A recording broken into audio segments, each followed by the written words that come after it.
जिंदगी बदल देता है। Good afternoon, ladies and gentlemen. I request you all to kindly take your seats.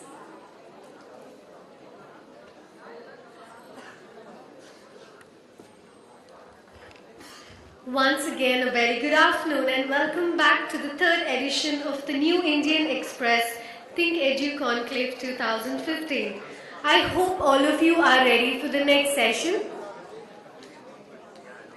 I take that as a yes. The topic of our panel discussion will be building skills for India's future. On that note, may I please invite Mr. Chawla to kindly escort Mr. Pallam Raju, Senior Congress leader and former Union Minister, to the stage.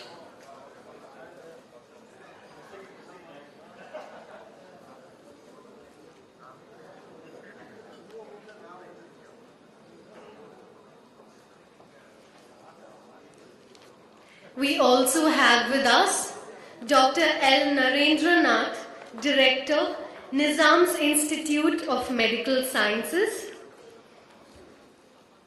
and Chairperson Mr. Shankar Iyer, Author Analyst.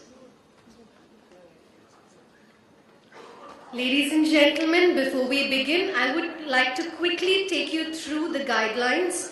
The chairperson will speak first and then invite the dignitaries to express their views on the topic.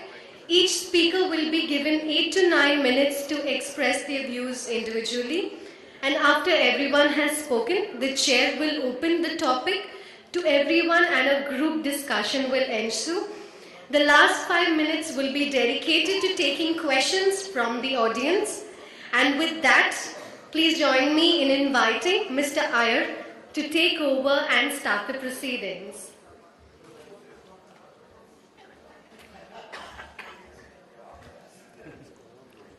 Good afternoon. So the consistent thing that you will hear throughout the conclave is about skills, the lack of it, the unemployability, the issues that will be. Today we have two people who have come prepared to answer many of the questions on skills. Mr. Pallam Raju, who spent considerable time as Minister of HRD and has had upfront, first-hand, in-his-face experience dealing with these issues.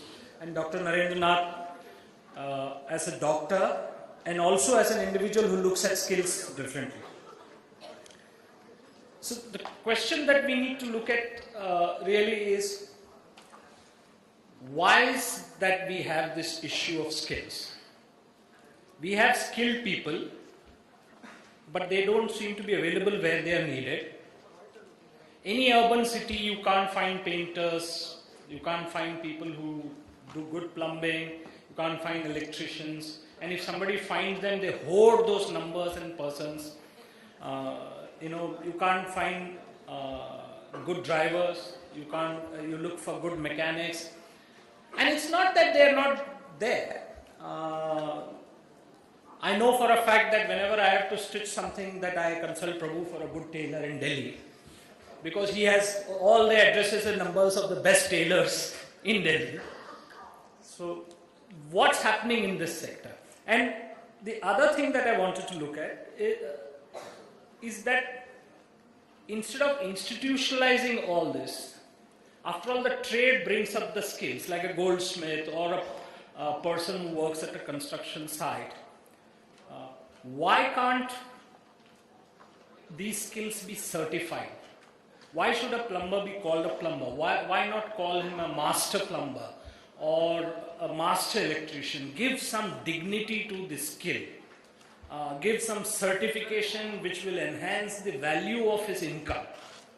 So those are the issues that also are associated with this. I don't see the issue so much about training. Yes, there is the organized sector which has employability issues about engineers, doctors, MBAs.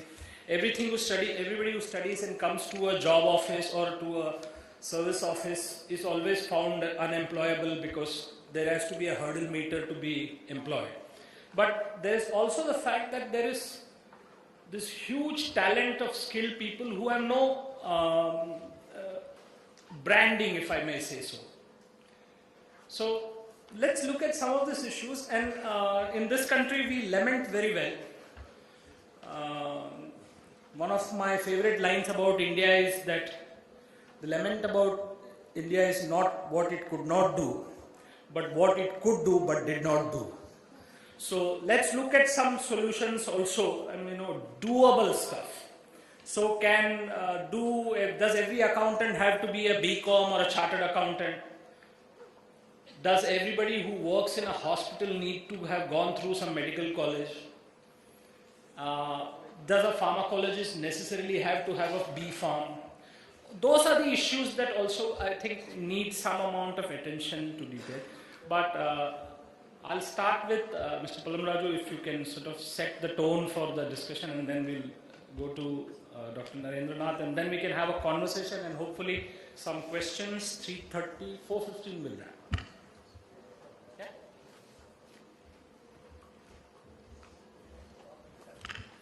Good afternoon, ladies and gentlemen. At the outset, I would like to thank Mr. Prabhu Chawla and the New Indian Express for this wonderful initiative, which you were telling me that started about 4 years ago. And I was fortunate to be a participant last year also in the capacity of the Human Resource Development Minister. And I'm grateful that you called me back. Apparently, I did say something sensible last year. So it's a wonderful initiative, and I was so happy to sit during the morning session where speaker after speaker made so much of sense, and there was so much of wisdom and thought about what India should be and where we should be heading as far as our education is concerned. And the thought that struck me was, I think it is conclaves like this that education ministers, whether they're central ministers or whether they're state ministers or people who are in the position of policy making, should be sitting to get a real opinion of what India feels. So I would like to congratulate you again for this initiative, and thank you again. When Mr. Chawla invited me this year, he was asking me to specifically talk on a particular subject. But then I told him, why should I speak about that subject? Let me talk about something that I feel strongly about. And I'm glad that he gave me that freedom. And that's how I've ended up in this skilling panel discussion. And the reason I chose to speak about this subject is, as a leader who understands its importance, I feel it is a subject that is imperative for India. Skilling is imperative. I think enough has been said about the demographic dividend that India portends. But what are we doing to keep that hope alive? What are we doing to enable this aspirational generation? And I think that is the real question before us. And so I will touch upon what was the vision, what has happened, and what else needs to be done. I think the previous government in which I was a part of and this government do realize the importance and the imperative for skilling India. And only through this can we create the opportunities that this generation aspires for. The previous government, realizing the imperative, started the National Skills Mission, and it set a very ambitious target of skilling 500 million people by the year 2022. Of this 500 million, they said the states and the central government would skill about 150 million, while the states and the private sector and the National Skill Development Corporation would skill about 350 million people. So the onus is on government and also on the private sector. And what the National Skill Development Corporation has been envisaged to do is to create that funding mechanism, to create enough capacity for skilling, to build up that capacity of skilling, and also build up that capacity which is of an employable nature. The biggest lament today is we have enough education happening in the country, but is it the quality, is it the desired quality, is it of an employable nature? If you look at standards today, especially if you look at engineering standards today, the graduates who are coming out, those who are actually employable, the percentage is pretty pathetic. So this is the kind of education that is happening, and definitely, I'm equally responsible for all the degeneration that has happened so far. But I hope that it's never too late to wake up and to, start pulling up our socks. Specifically on the topic of skilling, ever since the National Skills Mission was envisaged, what has happened with the formation of the National Skills Development Corporation is, I think the first scientific method for identifying what is the shortage of talent in each of the field, and that kind of a survey statewide and district-wide happened. Secondly, they identified who are the people who are capable of giving skilling, and how do we enable them to create more capacity, and how do we set the standards. So that is where the formation of the sector skill councils happened. 31 sector skill councils were formed based on the nature of the industry, whether it's the hospitality industry, whether it's the tourism industry, whether it's the manufacturing industry, whether it's the health industry. 31 sector skill councils were formed with the whole idea that the content of the skilling would be relevant to that particular field. And that is the role of the sector skill councils today. They are setting the standards. They are saying, and the standards are what they have been defined as the national occupational standards. They range on a scale from 1 to 10. And depending on the skill of that individual, they are ranged on this scale of 1 to 10, which is set by the vertical, the industry vertical. And that is the manner in which the skilling is happening today. Out of these 31, I believe about 24 are very, very active in the formation of these standards and also in dispensing of the training. They are identifying the industry partners who can give that kind of a training. NSDC has so far identified, about close to 2,400 skilling partners all over the country. And of course, there is definitely a case for scaling it up. The states have a very, very important role to play because this is where the real action is in terms of the numbers and the awareness building. We all know that, in the pre-RTE Act, not enough children had the scope to go to school, or even if they did, a lot of them dropped out. Not that they're not dropping out now. So all these kids who drop out of school, for whatever reasons, it is important that we enable them to stand on their own 2 feet. And how do we do that? They do not see education as an option, but skilling is the real option to prepare them for a life ahead. And I think that is where the states have to play a more active role in gathering these statistics, identifying these individuals, and motivating them. Statistics say that, in the skilling that is happening today, it's only 30% who have the capacity to pay the fees. So it is important that we find a funding mechanism, whether it is by a government grant or whether it is through a loan mechanism, to enable the 70% to be able to access skilling. So these are the challenges that have to be thought about, and I think this is definitely a challenge for any government, whether it's a state government or the central government, because this is going to be a national treasure if we can skill them adequately. And I think that is the view through which we have to look at this. It's an opportunity to skill our youngsters and give them a future. I think you're all aware of the statistics that every year we have about 12.8 million children who are coming into the workforce.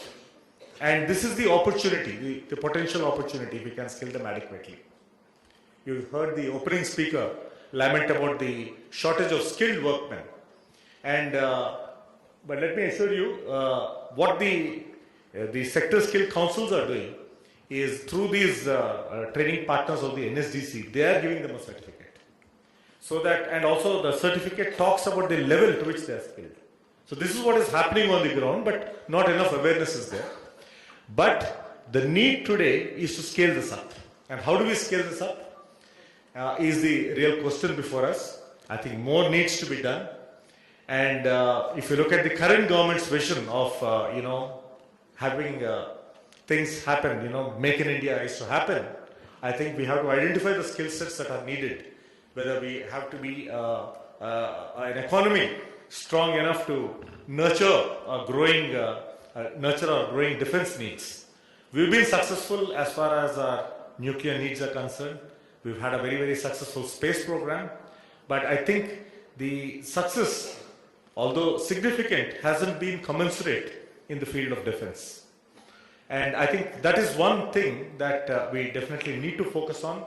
If we have to build, and I think you're all aware that today India imports about $20 billion worth of armaments every year. That's not a small sum for a country which has 300 million people below the poverty line. So I think it is something that shows that, and how do we offset that? So I think we can offset that by widening the defense manufacturing base. And how do we do that? It will not happen overnight. We have to have the skills in place. We have to have the skilled people in place if we have to expand on capacity for defense manufacturing. These are the challenges before the nation. I'm sure that we all recognize this, and I think it's important for every government to focus on how to scale it up and strengthen the current efforts that are happening. With these words, I will set the tone for the discussion. Thank you.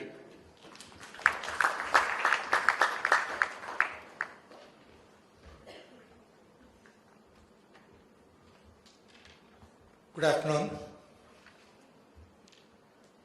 I was listening with rapt attention what all people have been speaking since morning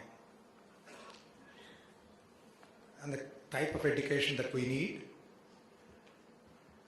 the reforms that are needed in education, and what good will all this do to all those who are seeking education in this country. I personally feel education, or rather the need for education, depends upon the background from which you come. For Ambani's children, Ambani would dream of a different kind of education. For me, who am comfortably settled in a profession and who can buy whatever I want for my children, I look at the needs of education differently. For such of those who don't belong to these two strata, the rich or the so-called upper middle class, the needs of education are different. A couple of months ago, I was asked to motivate students in a small village near Varanga. The place is called Toro. They're a well-meaning person brought together students from deprived sections of society, people who are orphans, people whose parents were separated, people whose fathers, in about 90% of the cases, were alcoholics. These were the kind of children that were picked up from various schools and brought together a month before their examination. And I was asked to talk to them and motivate them. There was one common thread amongst all of them. All their parents were illiterate, uneducated. All of them came from that background. I talked to them as to what they should look for, the amount of effort they have to put in the class to excel in the exams, do well. I also told them the importance of extracurricular activities, that they should be interested in books like Panchatantra. I talked to them because some of them were 10th class level students. I talked to them what they would miss out if they don't listen to Mozart or Beethoven. I told them what they would miss out if they don't read Panchatantra, if they don't read Charles Dickens, the beauty of Shakespeare, Keats and Wordsworth. I recited and told them the whole beauty of it and what would happen if they miss out in life. I told them this is all what education would give them.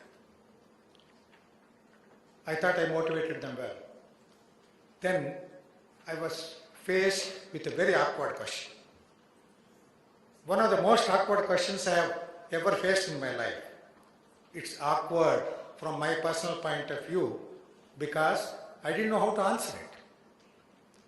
One small kid, 10-year-old, asked me after I spoke, "Sir, I'll do everything that you say.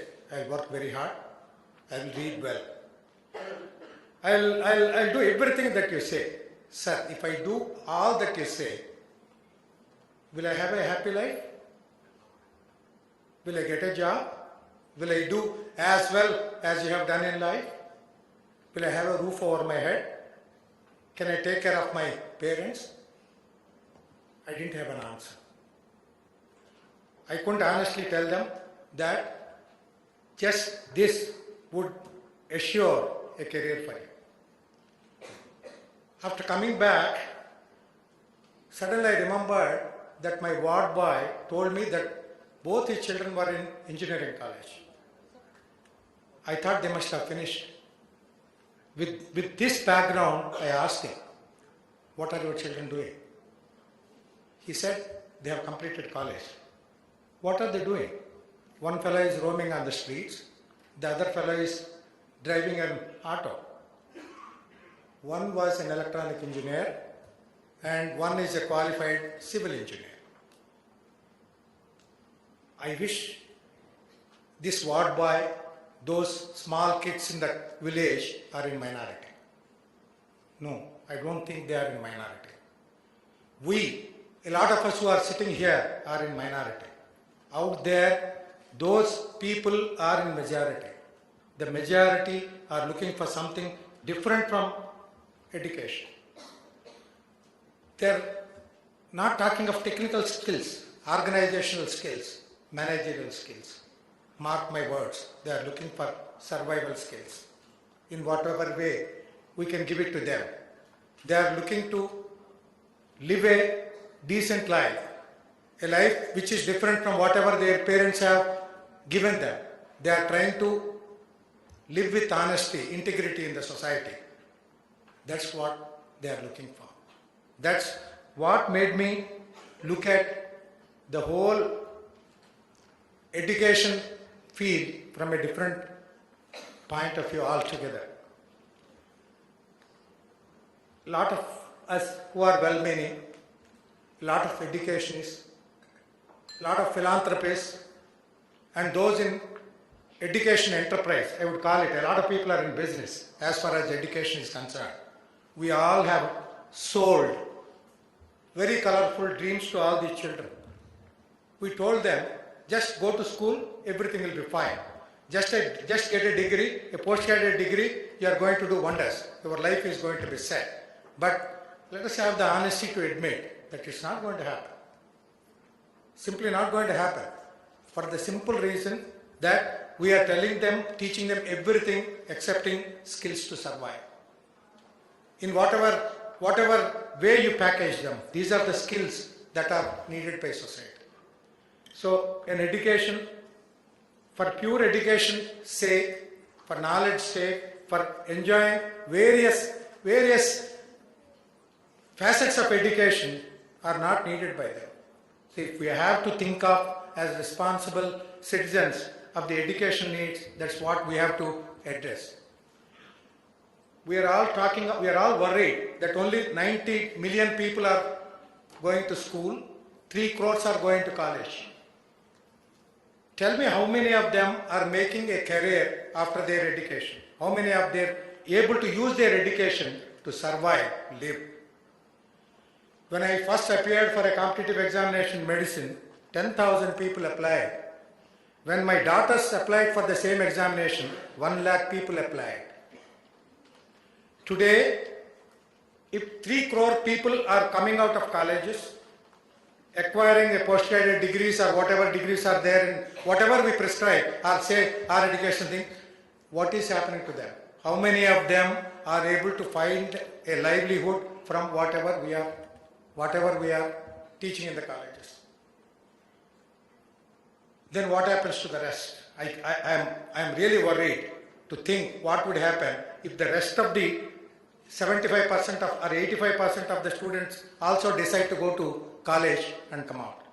This is of a concern. There is, exactly for this reason, we have to think differently. We are asking them to invest everything. They are asking for a minimum guarantee. They are willing to invest their time, their financial resources. Does this education give a minimum guarantee for whatever they are investing, time-wise, money-wise? It is our responsibility to see to it that something minimum is guaranteed out of the education. Otherwise, we are going to be a miserable failure. In 9/11 attacks, people think that it is fanatics who have gone and killed themselves. No, it is not. All of them are highly educated. One of the most dangerous people that can walk around us are all these uneducated, unemployed youth. If you take the history of all the movements in this country, the People's War Group movement or other movements, it is highly educated people who went into it. Now imagine educating crores of people and not giving them skills that would give them a livelihood, then we are going to be in serious trouble. The future of the country, which is written there, is going to be in danger. We can guarantee the future of this country if we guarantee the future of people. Take care of the people and take care of their welfare, the rest will be taken care of. For exactly that, for this reason, I think we have to look at skills that would enable them to survive. Our curriculum is not designed for it, unfortunately. Our curriculum is oriented towards giving them qualifications, not employable skills. That almost every speaker is saying since morning. Then, if this curriculum is what is taught by the faculty that exists, that are not trained how to deliver these skills to people, then what's the point in continuing with this curriculum and with these teachers? We have got to do something serious about it. We have got to train teachers so that they would be in a position to give skills to people. So there is a need both to look at the curriculum and look at the teachers. I'll just briefly put across what I think should be done in an immediate future. Then there is absolutely no exposure to industry. The way we are looking at and the way we are training people is outdated. It's not practical anymore. I am told in Germany, I don't know, I haven't been, it's only what I heard, that you can't go for an automobile engineering course unless you have worked for a minimum period in a automobile industry. That's the minimum requirement. Then you know what you need to learn in a college. This is what I am told. Like that, things have changed all over the world. For example, the medical field. At one time, we were taught anatomy, physiology, biochemistry in the classrooms and then finally taken to a patient. Now at a lot of places in the world, people are going to the patient straight on the day one of his medical school, even before he learns what anatomy and physiology is. The way things are taught have changed all over the world, but we haven't changed. We have stuck to the curriculum which is age old and which we firmly believe that this is how it should be. It was good at one time, but it's not good anymore. Things have changed and we have to have a relook at the way the people have to be trained. In other words, exposure to the concerned industry and fields also is equally important. Now, yes, finish. Just one more minute. The needs of society are ever changing. So if you want to go on producing electricians, plumbers, doctors, civil engineers, then a time will come, you are out of a need for these people. It's a question of just numbers. The more and more you produce, then they're not going to find employment subsequently. So the need of the society is dynamic. At one time, everybody who was trained in IT was getting a job. Not anymore. I'm sure the people sitting at the back do understand that. Now, it has changed totally. The focus is on different things. So the planning has to be dynamic and they have to keep track of what is the need going to be 10 years from that date. Unless the changes in curriculum and the skill imparting is going to be varied that way, whatever you are going to be taught is going to be outdated by the time they are going to come out of the colleges. So that's Another thing which I want you to ponder over, there is a small question and answer session. That's why I'll be ending at this stage. I would be quite happy if you people are going to participate and discuss and debate whatever views we have expressed from here. Thank you. Thank you. There's always this distinction one has to make between employability and creation of employment.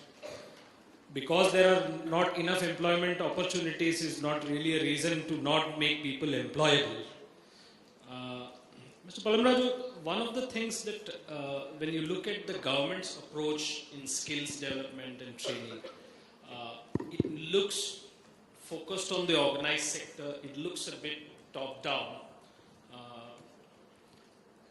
The principal problem people in the field tell me is that when you take a school dropout or a high school dropout or somebody who's dropped out after 11, that person is not only looking for skills but is also looking for some kind of income like an internship or a stipend or something. Is it, or was this looked at when the government looked at the skills mission, the idea of apprenticeship stipends?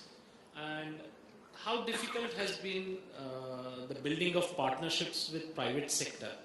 Now, people here would understand that builders can create internships within the system. If a refinery is built in Gujarat, I am told that Bechtel gave certificates to whoever worked on those refineries, and using those certificates, those people got employment elsewhere. Today, I think the way people pick up skills, I think 90% of it is in the unorganized sector. So, like if you look at, to give you an analogy, we have the National Literacy Mission. It really took off only a few years ago after we started conducting this test and giving a certificate to those who passed the test. So people felt that they've achieved something in getting a certificate. So recognizing this imperative, we said that certificates should be given out, but again by those institutions that are recognized by the National Skill Development Corporation. But again, these certificates are given out based on the standards set by industry. So it has to be skilling that is of an employable nature. So recognizing that it has to be recognized by industry. So we set out this thing. So as more partners come into the stream who do skilling as set by the national occupation standards of the sector skill councils, I'm sure this will find much more broad-based. So the issue of unorganized sector where a lot of skills are genetically inherited or learned from father to son or mother to daughter, those skills are also valuable and also sources of income. Do those skills come into the play at all? I mean, how do you, because let's face it, we've always been a small and medium enterprise country, except post the independence when the government industrialization project happened. And world over, it's now recognized that smaller, medium businesses employ more people. So if you're going down that path, and even in defense production, the offsets will be not necessarily larger ones because higher capital is normally results in lower employment, if that's the school of thought. So what happens to those people who have these legacy talents inherited? How do they come into the unorganized sector, the person who has an immense talent in laying the perfect tile or finding the right stone to lay tile? Aren't those being organized in the skills mission? No, I want to draw a distinction. Let's say if it is related to art and craft, that's an inherent skill, which again, based on the quality of the product, it always finds its market. So those need not be certified. But again, we found a methodology where we have the National Vocational Qualification Framework, where somebody who has a skill recognizes prior skill sets and also sets an equivalent to an education level. And again, those people who are skilled but who haven't had education, are given this freedom of lateral movement, of moving between skilling and education, again back to skilling. So whatever is their prior experience, that is recognized and quantified. So that's what the National Vocational Qualification Framework does. So there is a mechanism. Okay. Dr. Narendra, you mentioned about how we are going to create the employment for people and all. And if you go look at the demographic trend now, by 2030, India would have added 245 million people to the workforce.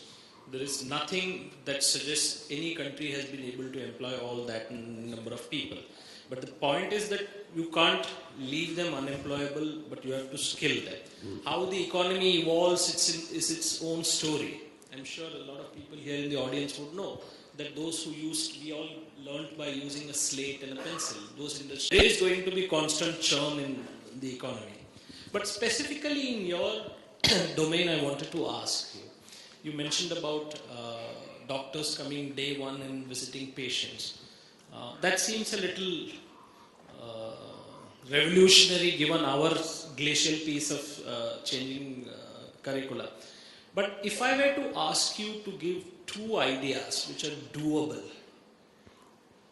in skill training, I mean, you've had a long experience in medicine and you've run hospitals and all. So what are the 2 good ideas that you can give? I'm going to ask you this question on behalf of the audience because I think Mr. Chawla has sent me a message saying we're running short of time, so no Q&A. So I'm going to ask you this question and then I have a question for Mr. Pallam, Raju, and then I think we will wrap.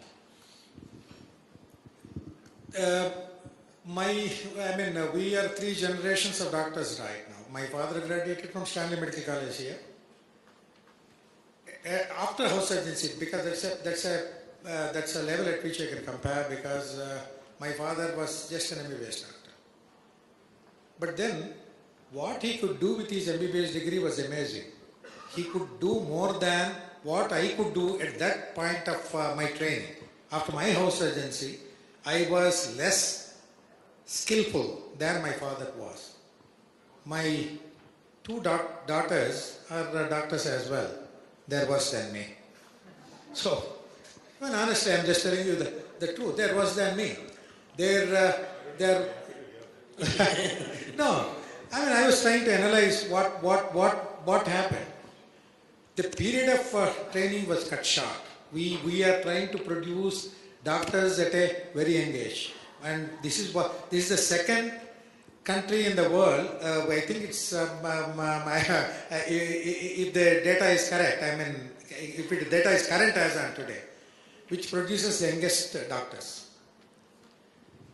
Then the way the further training is thought of in this country, it's that has destroyed what little training was also possible.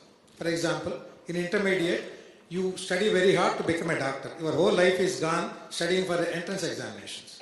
Then once your MBBS is over, in order to get into MD and MS, you start studying again. So you give up on your house surgency. You don't go to hospital.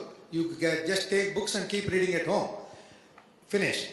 So you're not getting trained as a basic MBBS doctor at all. You have no house surgency training. Then after that, during MS, you keep reading books so that you can get into MCH and finish MCH. After all your qualifications are achieved, then you start looking for skills by working somewhere or going abroad. Once these chances abroad are cut off, then your chances of acquiring skills are completely gone.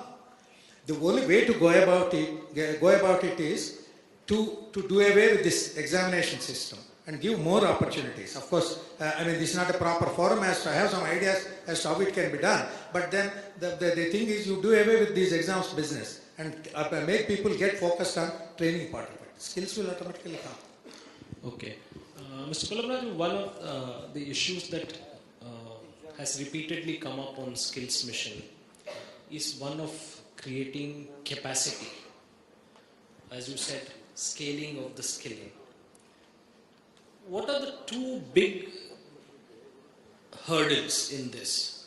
Because when you talk to the private sector, they say we are willing to participate. If you talk to software companies, Mohan Das Pai is not here, but they reskill or what they call re-educate all the engineers who join the software companies, I'm sure TCS does that and a lot of other.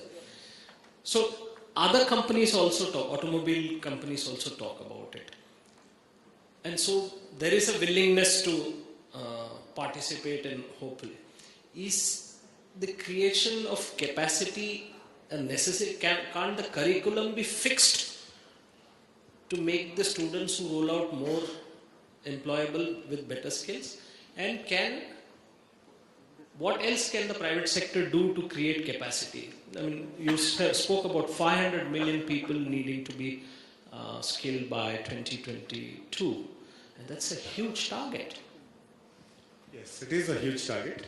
But like I said before, the participation of industry is happening through the sector skill councils, because the training that you're imparting has to be of an employable nature and of a global standard. With that objective, the sector skill councils have been formed, and a curriculum can never be stagnant. It has to evolve with the needs of the day. And I think that's what the sector skill councils are expected to evolve into. Right now, most of the funding for the sector skill councils is happening through the National Skill Development Corporation. But eventually, each of the sector skill councils is expected to evolve into an independent organization which will set the standards, which will continue to assess the standards, which will give the certification, which will identify the training partners. So an impediment in the way is the amount of trainers we have. So I think the first need is to train the people who can do the training. And the second thing, I think, if you are in order to scale up, is to utilize every available capacity that you have in terms of classroom space, in terms of instructors. So what the AICTE and the UGC have done on the advice of the NSDC has been to allow their institutions to, during off time, to be used for skilling. And the instructors will be provided by the National Skill Development Corporation. I think that's a great first step. Similarly, they have tied up universities with the skilling partners of the NSDC so that training can also be imparted in universities. So that's happening as of now, and I hope that more of that will happen. So one final question, with your permission, Prabhu, is can we embed skills in the school level of training? So I studied in Central School, and we were taught carpentry and electric work. Is there a possibility of embedding skills in the school curriculum? So even if the person, say, drops out at 8th or 9th, which is where the fear factor or the income factor steps in, around the age of 13 and 14 is where you see the dropouts. Can they may not have finished school, but they leave school with a certificate for one skill or the other? No, we've started the skilling from the secondary school, from 11th and 12th. And there's again a very ambitious program which is being handheld by the NSDC. And only in few states, I think about 8 states, the HRD has set up that curriculum. And that's taken off well. So now it's a question of how we bring it to 11th and 12th in other states and maybe go down, depending on the need. Yeah. Because your dropout challenge is really... but again, the perception of the parents is also like liberal arts. Skilling is something lower down in the rung. So that means your child is not good enough. So that perception has to change. Thank you, Mr. Pallam Raju. Thank you, Dr. Narendranath. I'm sorry we didn't have too much time. We are sort of making up time so that we could fit the next 2 sessions. Otherwise, we will be here till dinner. Thank you very much. Please give a big round of applause to my 2 panelists who spoke on a very difficult subject on which we could actually be speaking an entire day and not finish. I request our honorable speakers to kindly remain on stage. May I please invite Mr. Chawla to present mementos of gratitude to our speakers.